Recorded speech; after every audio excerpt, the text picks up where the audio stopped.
Bismillahirrahmanirrahim. I'm Dr. Isma. We discussed just the basic steps or the mechanisms involved in the concentration of urine. Now we shall be going into the details. If we compare the U-shaped system with the loop of Henle and the vasa recta, the multiplier mechanism is present in the loop of Henle, and the exchange mechanism, that is the countercurrent exchanger, is present in the vasa recta. Countercurrent multiplier mechanism in the loop of Henle. The osmolarity of the medullary interstitium is multiplied 4 times from 300 to 1200 milliosmoles per liter, which is the maximum because of this mechanism. So the osmolarity of the medullary interstitium is produced by the counter current multiplier mechanism that operates in the loop of Henle. How is this osmolarity of the medullary interstitium multiplied? Number one, the basic factor is actually the active transport of sodium ions and co-transport of potassium chloride and other ions out of the thick portion of the ascending limb of the loop of Henle into the medullary interstitium, and this is basically because of the presence of the sodium potassium 2 chloride co-transporter which is present in this part of the tubule. This pump is capable of establishing a 200 milliosmol concentration gradient between the tubular lumen and the interstitial fluid. And because the thick ascending limb is impermeable to water, the solutes which are pumped out are not followed by the osmotic flow of water into the interstitium. Thus, the active transport of sodium and other ions out of the thick ascending loop pours solutes in excess of water to the renal medullary interstitium. Number 2, the active transport of ions from the collecting ducts into the medullary interstitium. Number 3, the facilitated diffusion of urea from the inner medullary collecting ducts into the medullary interstitium. And number 4, the diffusion of only small amounts of water from the medullary tubules into the medullary interstitium, far less than the reabsorption of the solutes into the medullary interstitium. The descending limb of the loop of Henle, in contrast to the ascending limb, is very permeable to water, and the tubular fluid osmolarity quickly becomes equal to the renal medullary osmolarity. Therefore, water diffuses out of the descending limb of the loop of Henle into the interstitium, and the tubular fluid osmolarity gradually rises as it flows towards the tip of the loop of Henle. Now let us summarize the steps which are involved in causing the hyperosmotic renal medullary interstitium. First of all, assume that the loop of Henle is filled with fluid with a concentration of 300 milliosmoles per liter, which is the same as that leaving the proximal tubule. Next, the active ion pumps which are present in the thick ascending limb of the loop of Henle reduce the concentration in the tubule and raise the interstitial concentration. This pump establishes a 200 milliosmol per liter concentration gradient between the tubular fluid and the interstitial fluid. The limit of the gradient is about 200 milliosmoles because paracellular diffusion of ions back into the tubule eventually counterbalances the transport of ions out of the lumen when 200 milliosmoles per liter concentration gradient is achieved. In the third step, the tubular fluid in the descending limb of the loop of Henle and the interstitial fluid quickly reach osmotic equilibrium because of osmosis of water out of the descending limb. The interstitial osmolarity is maintained at 400 milliosmoles because of continued transport of ions out of the thick ascending loop of Henle. So by itself, the active transport of sodium chloride out of the thick ascending limb is capable of only establishing a 200 milliosmoles per liter concentration gradient, which is much less than that which can be achieved by the countercurrent system. In the next step, there is additional flow of fluid into the loop of Henle from the proximal tubule, which causes the hyperosmotic fluid previously formed in the descending limb to flow into the ascending limb. Now, once this fluid is in the ascending limb, more ions are again pumped into the interstitium with water remaining in the tubular fluid until a 200 milliosmol per liter osmotic gradient is established with the interstitial fluid and raising the osmotic osmolarity of the interstitial fluid to 500 milliosmoles per liter. If you see step 5, the fluid in the descending limb again reaches equilibrium with the hyperosmotic medullary interstitial fluid. Finally, as the hyperosmotic tubular fluid from the descending limb of the loop of Henle flows into the ascending limb, still more solutes are pumped out of the tubule and deposited into the medullary interstitium. These steps are repeated over and over again until the net effect of pouring more and more solutes into the medulla in excess of water, and eventually the process traps solutes in the medulla and multiplies the concentration gradient established by the active pumping of ions out of the thick ascending loop of Henle, raising the interstitial fluid osmolarity to 1200 to 1400 milliosmoles per liter. So what we can say is that the repetitive reabsorption of sodium chloride by the thick ascending limb of loop of Henle and continued inflow of new sodium chloride from the proximal tube into the loop of Henle is the countercurrent multiplier. The sodium chloride reabsorbed from the ascending limb keeps adding to the new arrived sodium chloride, thus multiplying its concentration in the medullary interstitium.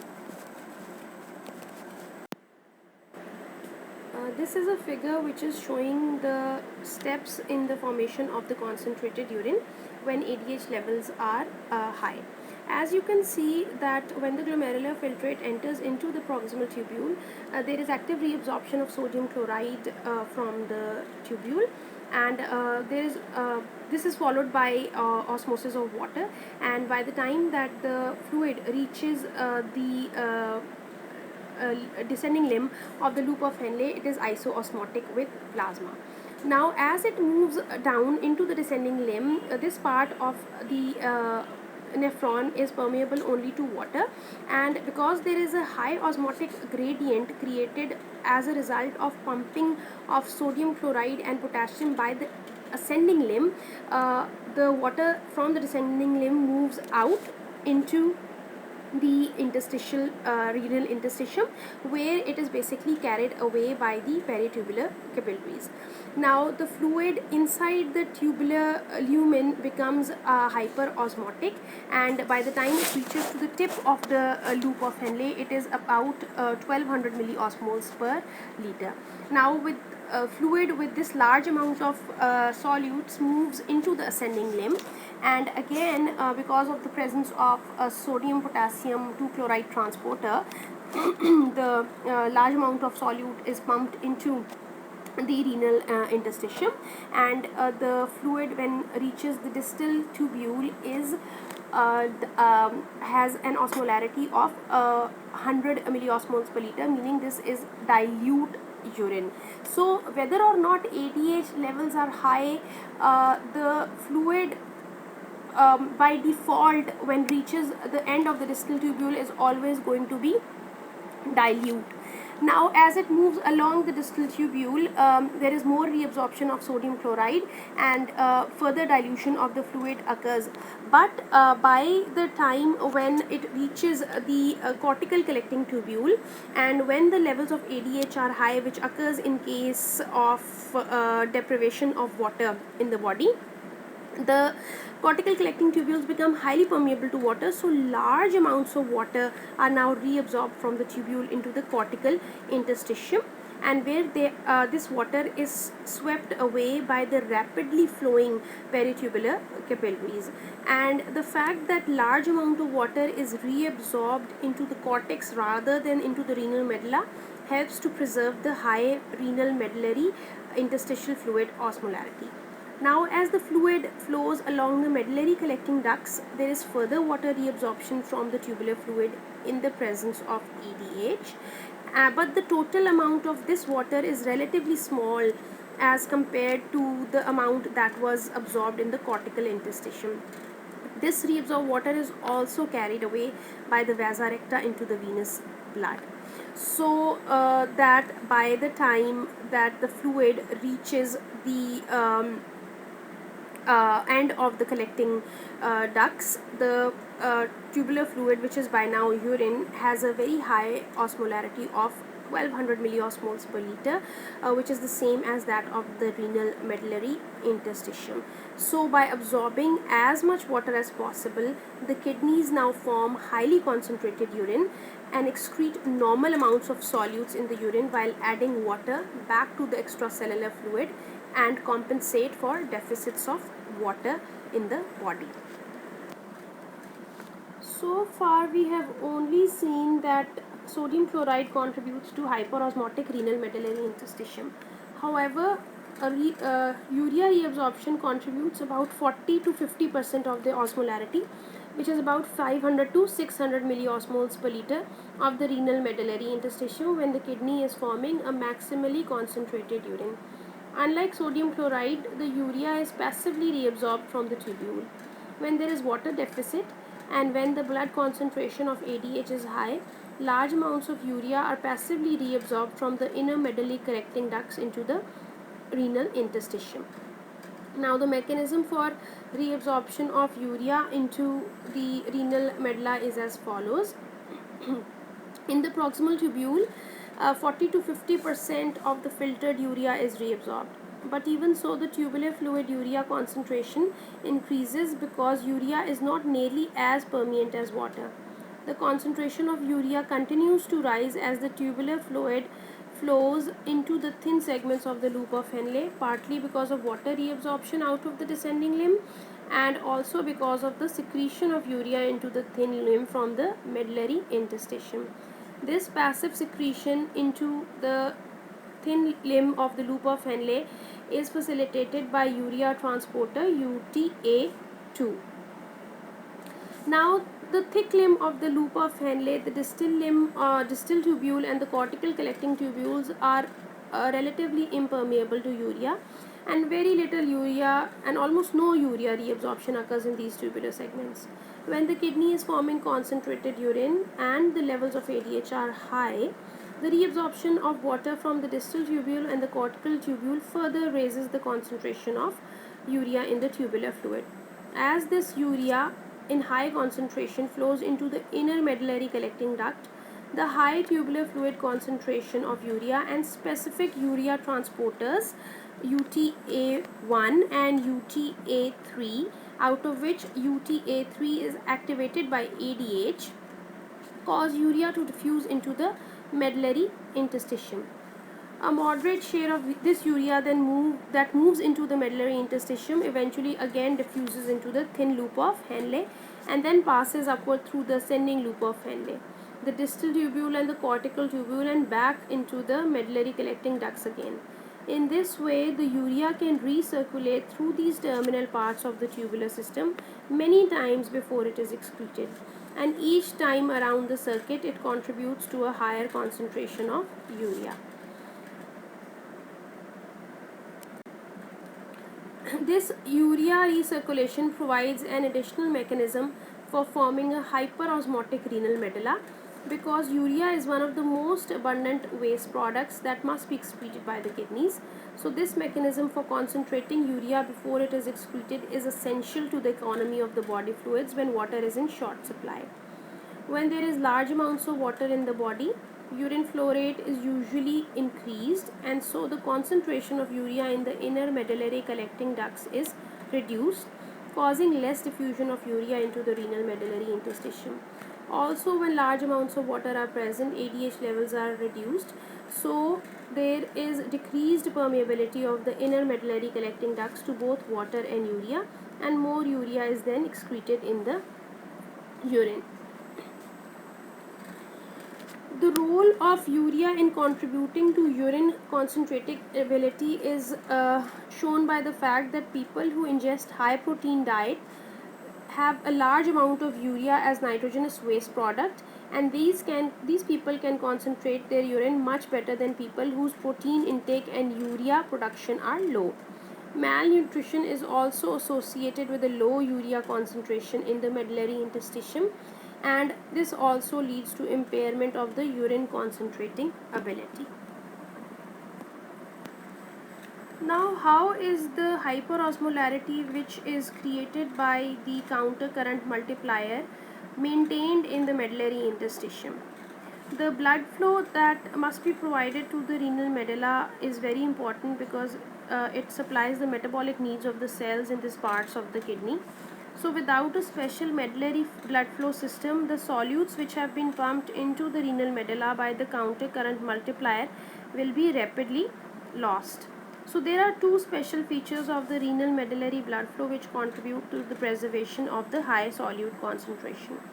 Number one is that the medullary blood flow is low, accounting for less than about 5% of the total renal blood flow, and this sluggish blood flow is sufficient to supply the metabolic needs of the cells and tissues, but helps to minimize the loss of solutes from the medullary interstitium. And number two is the vasa recta, which serve as the counter current exchangers, and these minimize the washout of solutes from the medullary interstitium. The counter current exchange mechanism operates in the following manner. When blood enters and leaves the medulla by way of the vasa recta at the boundary of the cortex and the renal medulla, the vasa recta, like other capillaries, are highly permeable to solutes in the blood except for the plasma proteins. As the blood descends into the medulla towards the papilla, it becomes more concentrated, partly because of solute entry from the interstitium and partly because of loss of water into the interstitium. By the time the blood reaches the tip of the vasa recta, it has a concentration of 1200 milliosmoles, which is the same as that of the medullary interstitium. That means that the solutes have moved into the descending limb of the vasa recta. Now, as the blood ascends back towards the cortex, it becomes less concentrated as the solutes diffuse back out into the medullary interstitium and the water moves into the vasa recta. Although large amounts of fluid and solutes are exchanged across the vasa recta, there is little net dilution of the concentration of the interstitial fluid at each level of renal medulla because of the U shape of the vasa recta capillaries, which will act as a counter current exchanger. Thus, the vasa recta do not create the hyperosmotic medulla, but they prevent it from being dissipated and maintain the osmolarity. The U-shaped structure of the vessels minimize loss of solutes from the interstitium, but do not prevent the bulk flow of fluid and solutes into the blood through the usual colloid osmotic and hydrostatic pressures that favor the reabsorption in these capillaries. Under steady state conditions, the vasa recta will carry away as much solutes and water as is absorbed from the medullary tubules, and the high concentration of solutes established by the counter current mechanism is preserved. So to summarize, the vasa recta act as counter current exchangers.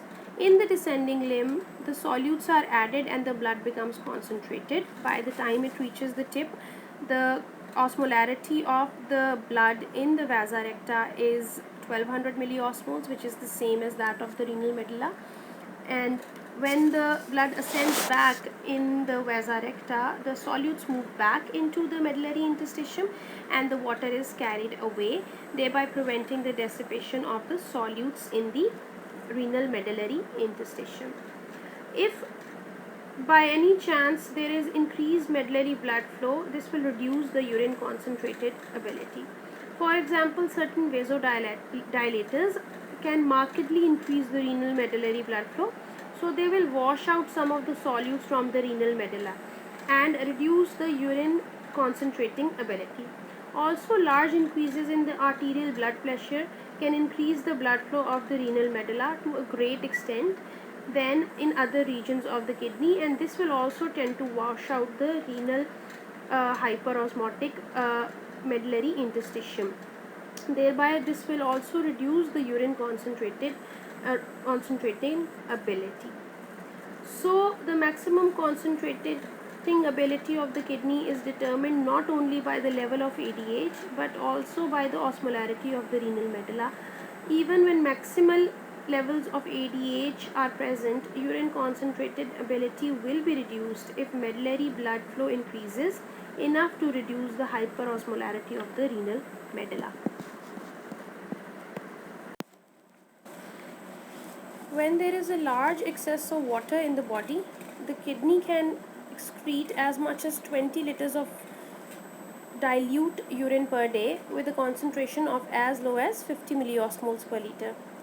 This is done by continuing to reabsorb solutes while failing to reabsorb large amounts of water in the distal parts of the nephron. When the glomerular filtrate is initially formed, its osmolarity is about the same as that of plasma, meaning 300 milliosmoles per liter. As fluid passes down the descending limb of the loop of Henle, water is reabsorbed by osmosis and tubular fluid reaches equilibrium with the surrounding interstitial fluid of the renal medulla, which is very hyperosmotic, which is about 1200 milliosmoles per liter. Therefore, the tubular fluid becomes more concentrated as it flows into the inner medulla. In the ascending limb of the loop of Henle, especially in the thick segment, sodium potassium chloride are reabsorbed. However, this portion of the tubular segment is impermeable to water even in the presence of large amounts of ADH. So the tubular fluid becomes more dilute as it flows up the ascending loop of the Henle into the early distal tubule, and the osmolarity decreases to about 100 milliosmol per liter by the time the fluid enters the early distal tubular segment.